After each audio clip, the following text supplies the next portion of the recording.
Good morning, students. I welcome all of you in this session of English language. In the previous session, we discussed all the activities from the section Icebreakers of the poem There Is Another Sky, written by American poetess Emily Dickinson. We also talked about the poetess and what is the poem about in the last session. Students, today in this session, we are going to deal with the actual poem There Is Another Sky. Students, before I explain all the lines of the poem, let me tell you the structure of this poem.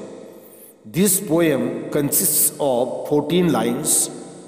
It is Petrarchan sonnet, which is also known as Italian sonnet. So students, sonnet is a poem of 14 lines. The sonnet is split into two stanzas or part. The first part is called octave as it consists of 8 lines. The second part of the sonnet is called sestet as it consists of 6 lines. Students, this poem is a part of a letter Emily Dickinson sent to her younger brother Austen. It can be said that the poem is philosophical in nature. The tone of the poem is encouraging, inspirational, and pledging. This poem can be said as a call or invitation for her brother Austen. Students, let us look at page number 76.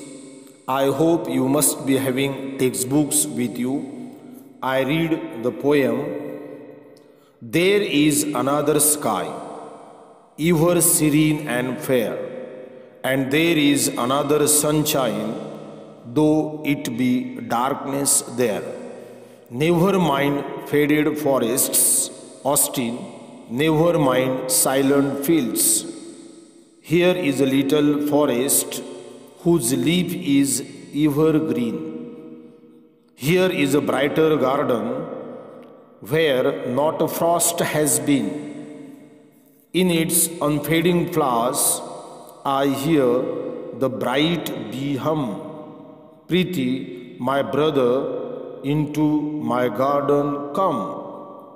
Students, let us look at the first 2 lines of the poem.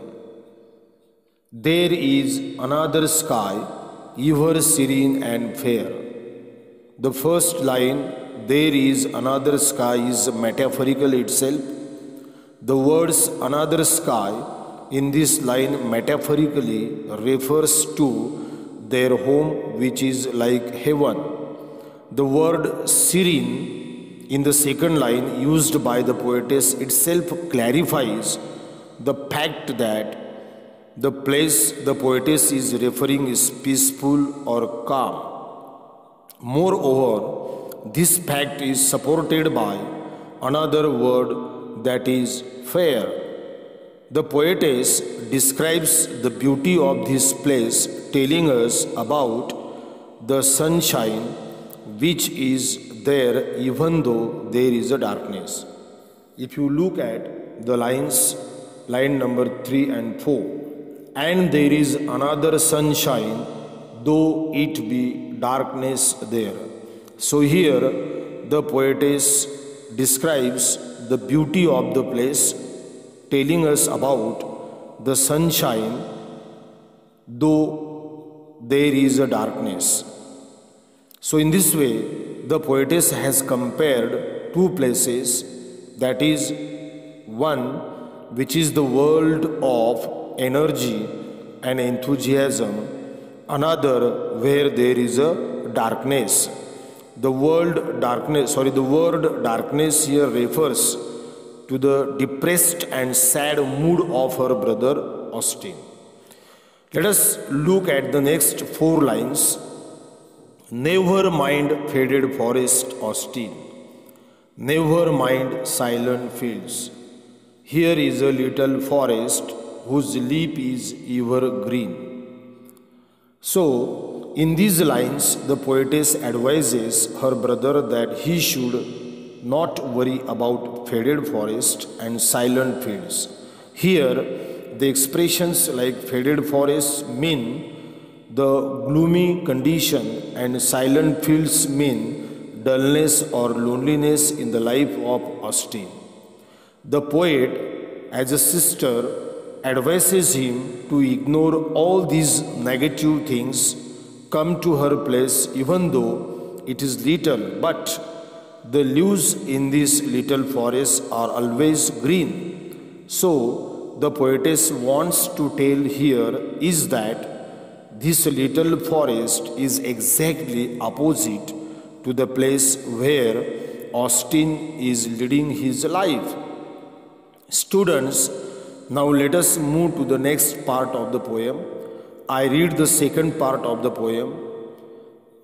Here is a brighter garden where not a frost has been. In its unfading flowers, I hear the bright bee hum. Priti, my brother, into my garden, come. In this part of the poem, the poetess describes the place where she is living with full positivity. The place, the garden where the poetess invites her brother to return, is without worries, miseries, and troubles. The word brighter suggests that instead all these negative aspects of life, happiness, and cheerfulness are there. The place where the poetess and her brother have spent happy time together is heavenly place, as the poetess hears cheerful humming of bees in unfading flowers in the garden.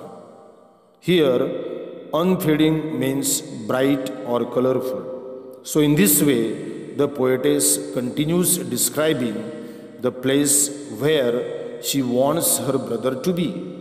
It is undeniable that miseries are there in the life, but solutions do exist there.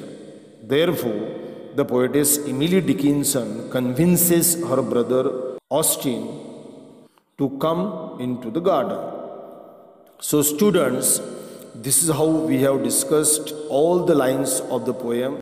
I hope you understood both the parts, octave and sestet of this poem. I conclude my lecture here. I stop here. The figures of speech in this poem will be discussed in the next session. Thank you.